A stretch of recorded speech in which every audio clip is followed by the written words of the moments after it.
Om Swastiastu, Semeton Istana Channel melihat dualisme para tokoh, tentunya lembaga yang besar menaungi agama Hindu. Beberapa orangnya tentu terlihat saling melaporkan ke polisi. Teman-teman, beberapa teman-teman saya, baik yang menjadi pemimpin organisasi umat tersebut, umat kita tentunya, berada di Jawa, semakin bingung. Sementara contoh saja dalam banyak hal di Nusantara ini, kami yang berada di Sumatera Selatan misalnya, saat sibuk melaksanakan pembangunan pura, banyak rekan-rekan kami umat Islam yang membantu. Dan kemudian ada orang-orang Jawa, teman-teman kami yang ada di Gunung Kidul, mereka sibuk dengan pergerakan membangun 1000 pelinggih dan menggalang dana, dan banyak orang-orang yang membantu untuk membuat pembangunan pura tersebut.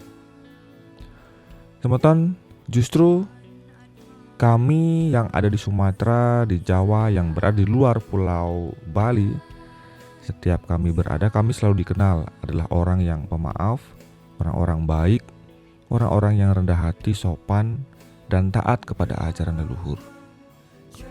Dan orang Hindu Bali itu terkenal dengan ajaran memaafkannya. Bahkan pernah juga dibuat pada acara Bom Bali yang filmnya sangat viral. Terlihat sebuah adegan juga yang menunjukkan karakter orang Bali sebagai orang yang pendiam dan pemaaf. Namun apa yang terjadi belakangan ini, kita bisa melihat bagaimana orang-orang kita justru sibuk saling melaporkan ke polisi. Apakah tidak ada jalan lain untuk menyelesaikan setiap permasalahan? Kan ada istilah musyawarah dan konsep bahwa Hindu diajarkan dan dikenalkan dengan nama Wasudewa Kutumbaka, sebuah ajaran yang mengatakan bahwa kita semua bersaudara. Sesama umat Hindu saja kita saling lapor ke polisi, apakah tidak ada jalan yang lain? Konsep memaafkan dalam berbagai agama. Dalam On Cosmopolitanism and Forgiveness, filsuf Jacques Derrida berpendapat bahwa sebuah maaf yang total semestinya mengundang kemampuan untuk memaafkan dosa-dosa yang tak termaafkan. Demikian dituliskan pada tirto.id. Ucapan tersebut sesungguhnya mengandung paradoks. Bagaimana mungkin memaafkan sesuatu atau seseorang yang tidak bisa dimaafkan? Namun seiring sejarah tergelar, nyatanya memang ada orang-orang yang memiliki dada lebih lebar, lebih lapang untuk merelakan berbagai dosa masa silam yang telah melukai mereka. Setelah bebas dari kerangkeng penjara Victor Verster selama 20 tahun akibat politik apartheid, hal pertama yang ia lakukan Nelson Mandela adalah memaafkan para sipir yang kerap menyiksanya. Memaafkan memang tidak bisa mengubah apa yang sudah terjadi di masa lalu, namun akan melapangkan jalan di masa depan. Demikian kata Mandela. Laku memaafkan tersebut kelak diuraikannya kembali oleh Mandela ketika ia berbicara di hadapan lebih dari 100.000 rakyat Afrika Selatan yang memenuhi stadion kriket di Durban. Ia memohon agar perang saudara yang menghabisi nyawa ribuan orang Afsel dihentikan, agar rakyat kulit hitam Afsel yang selama ini telah menjadi korban politik pecah belah oleh pemerintah kulit putih dapat di stop. Pidato Mandela tersebut menegaskan bahwa rasa dendam dan saling membenci sudah sepatutnya tidak punya ruang berkembang jika manusia mendambakan kehidupan demokrasi dan kesetaraan martabat. Tanpa kemampuan memaafkan, cita-cita itu mungkin tidak pernah kejadian, dan itulah yang coba ditujukan sekaligus dianjurkan oleh Mandela. Kendati ia menderita habis-habisan saat dipenjara di Pulau Robben sampai hari terakhir di sel tahanan Victor Verster, beban terdahsyat penderitaan terdalam, ujarnya, semua masa kelam tersebut ia buang jauh-jauh demi merakit persatuan, perdamaian, dan penghapusan diskriminasi demi rakyat Afsel. Usai Mandela wafat, dalam 6 tahun silam ia dikenang sebagai salah satu tokoh berpengaruh dalam isu kemanusiaan. Selain sebelumnya pernah mendapat penghargaan Nobel Perdamaian pada tahun 1993, hari lahirnya 18 Juli juga ditetapkan sebagai Mandela Days oleh Majelis Umum PBB. Hingga kini sikap ulas asih Mandela menjadi rujukan dalam penebaran pesan damai di seluruh dunia, terutama dalam hal penyelesaian konflik. Memaafkan memang membutuhkan kekuatan lebih, sebagaimana yang juga diucapkan Gandhi dalam autobiografinya. All men are brothers. Mereka yang lemah tidak akan pernah mampu memaafkan. Hanya mereka yang tangguh yang dapat melakukannya. Ketangguhan tersebut pula yang ditujukan oleh orang tua Abdullah Husin Zadeh, korban pembunuhan di tengah tawuran di jalan kota Royan di provinsi Mazandaran, Iran pada 2014. Balal, nama pelaku pembunuh tersebut, sejatinya telah berada di tiang gantungan demi mempertanggungjawabkan perbuatannya. Namun hanya beberapa saat sebelum dieksekusi dilakukan, ibu Abdullah tiba-tiba mengampirinya, menampar pipinya keras-keras, lalu memaafkan orang-orang yang telah membunuh anaknya itu. Sementara itu, ayah korban melepas jerat yang melilit lehernya. Sang ibu juga lantas memeluk Isna, ibu Balal, lalu menangis bersama. Jika sikap tersebut tidak terasa luar biasa, ingatlah bahwa sebelum Abdullah tewas, kedua orang tua itu juga telah ditinggal pergi putranya yang lebih muda, bernama Amir Hosin, karena kecelakaan motor ketika usianya masih 11 tahun. Maka pada hari ketika mereka memaafkan pelaku pembunuhan anaknya, kedua orang tua tersebut sungguh bukan sekedar melenyapkan dendam, tapi menjaga harapan suci di masa depan. Semoga tak ada lagi anak lain yang menjadi korban.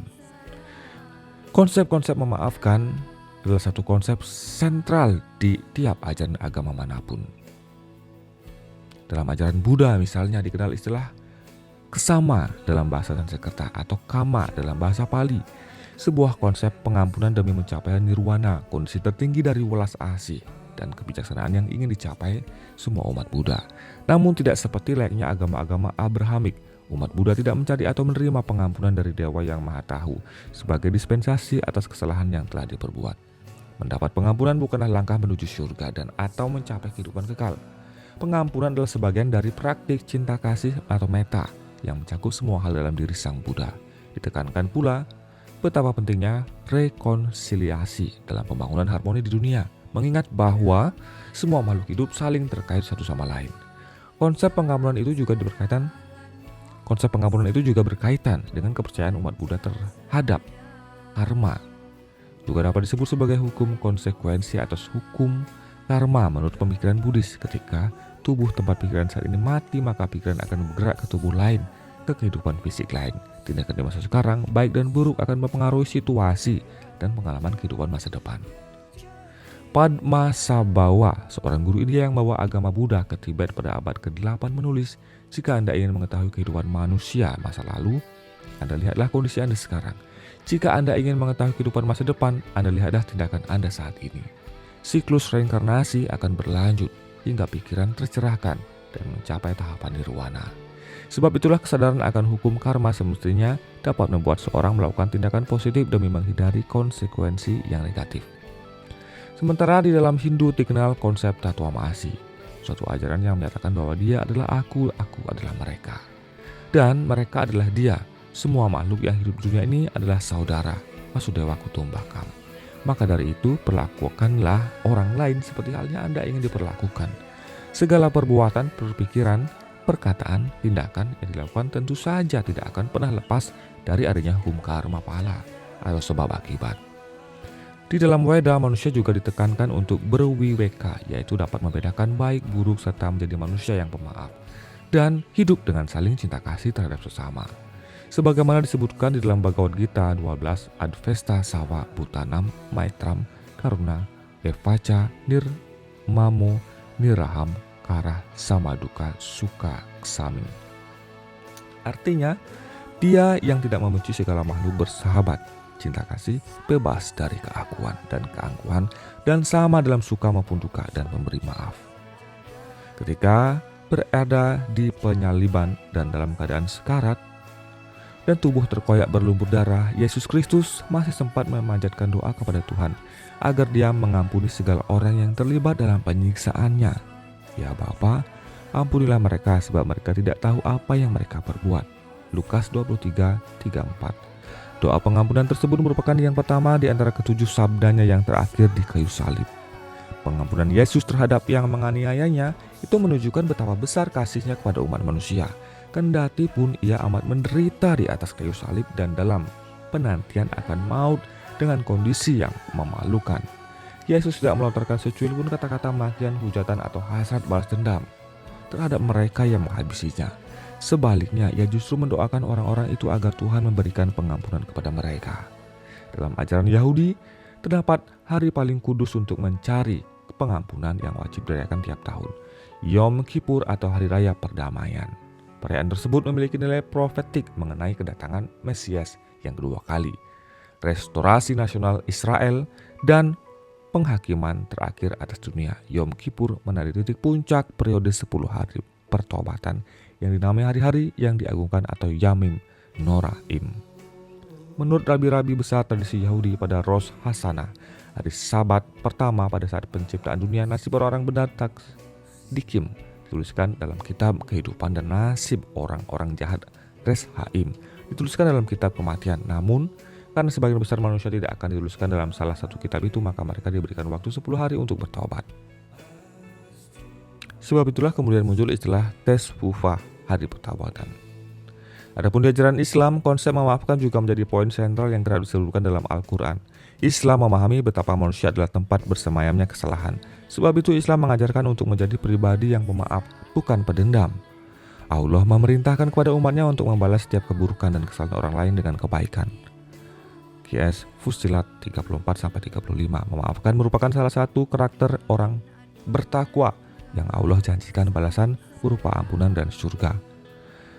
Surat Ali Imran 134. Kisah mengenai sahabat terdekat Rasulullah, Abu Bakar As-Siddiq RA, dapat menjadi contoh terbaik mengenai konsep memaafkan.